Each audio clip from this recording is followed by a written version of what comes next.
This evening, I have a two-part homily. The first is a reflection on our gospel reading.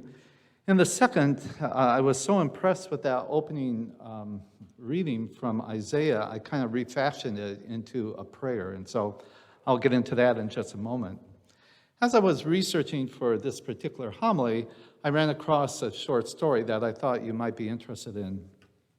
There were some kids playing on the church parking lot, and they saw a man approaching. They said to one another, I think that's Jesus coming. And so they didn't know what to do. And so they ran into the parish office and they ran into the religious education office. And they said, there's a man out on the parking lot and he's coming towards the parish office. And I think it's Jesus.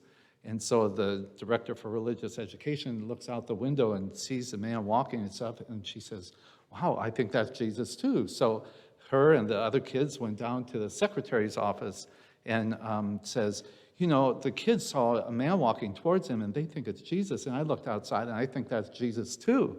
And so the secretary gets up, looks out the window, and sure enough, she says, I think that's Jesus too. Let's go in and talk to Father and find out what we should do. So they burst into Father's office and they said, Father, these kids were playing outside. This man was walking up towards them and they thought he was Jesus. And we looked outside. We think he's Jesus too. And so the priest looks outside and he looks at the man who's coming towards the parish office. And they said, well, what should we do? And the priest said, look busy.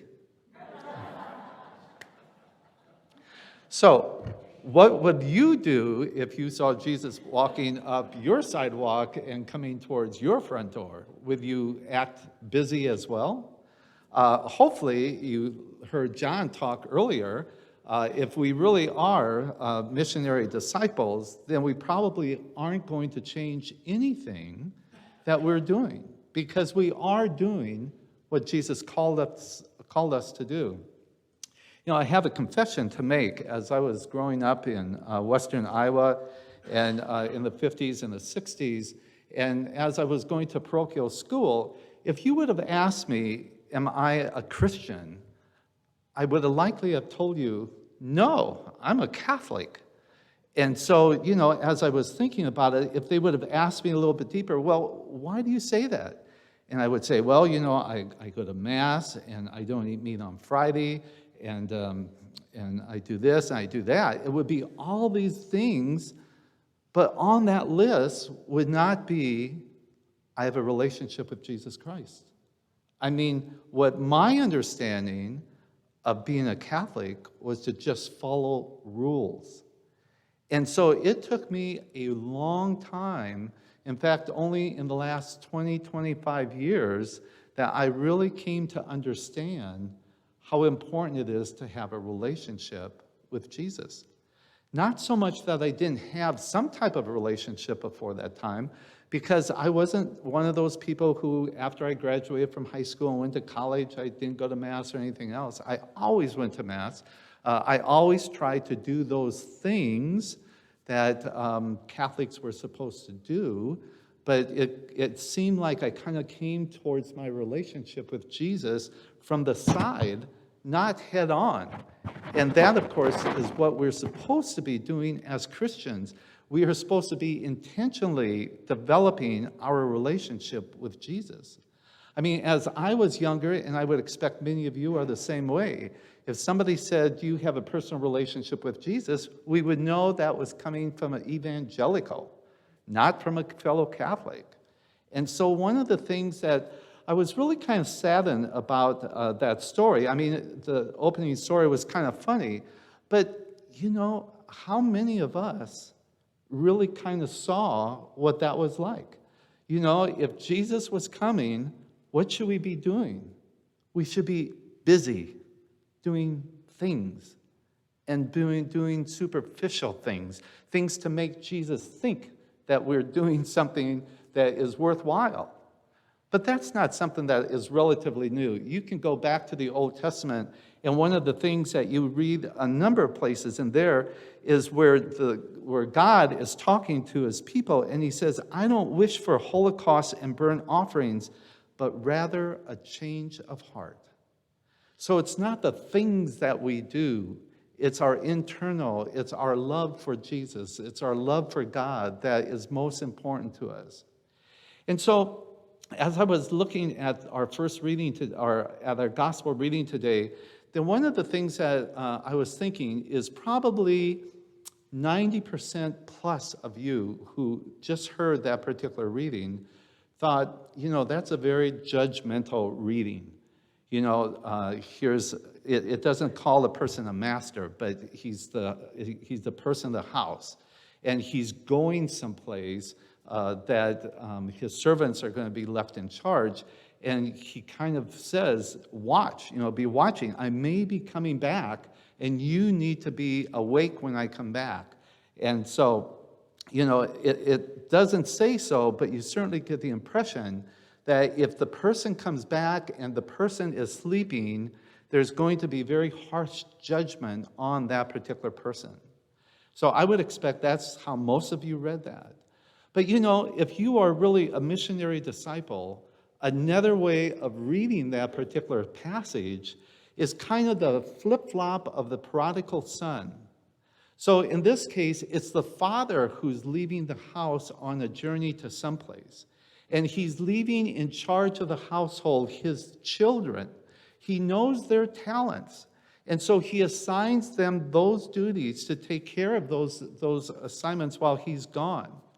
And then when he comes back, he wants them to be watchful, not because he's going to negatively judge them as a result of if they're asleep, but rather so they can have great joy at the fact that he is now returned and their family is once again whole. And I don't think I'm the only one who reads that passage that way. I think Pope Francis would as well.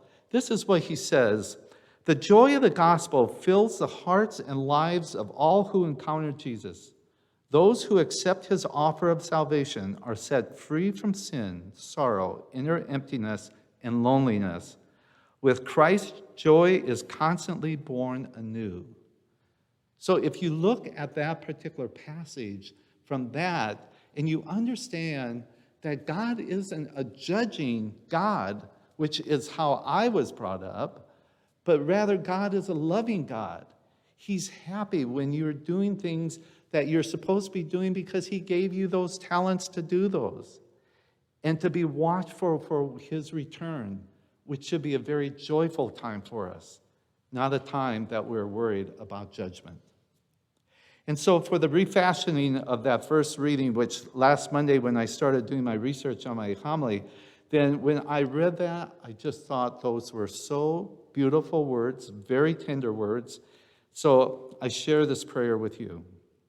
And it incorporates Jesus coming down because, as you heard the reading of that, one of the sections said, "Oh, that you would rent the heavens and come down." And we know 500 years after that was written, that is exactly what happened when Jesus came down to be with us.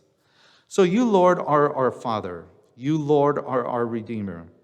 Why do you let us wander, O Lord, stray from your path, and allow our hearts to be hardened?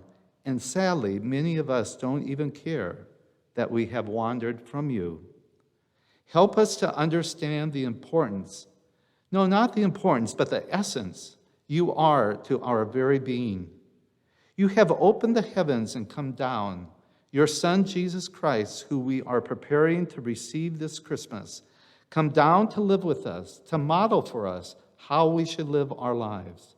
An act so unheard of, so unimaginable, so miraculous, but how many of us even acknowledge or appreciate it?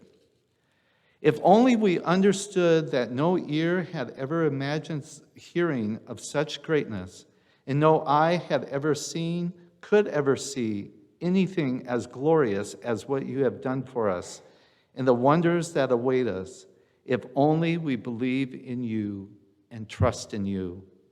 We know we are not living up to your expectations, and even though it is hard for us to admit, we know we are sinners and far from perfect.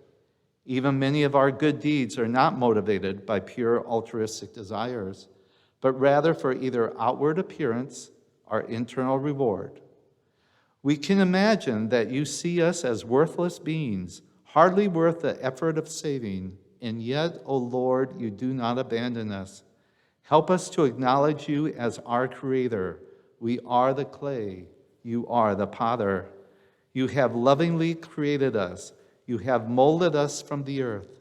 Each of us you have molded uniquely, giving perfection to none of us, but uniqueness to each of us.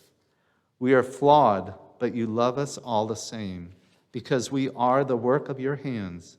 You give us love and dignity, so we ask you this Advent season to help us to have a closer relationship with you and to grow in the knowledge you are with us now and always.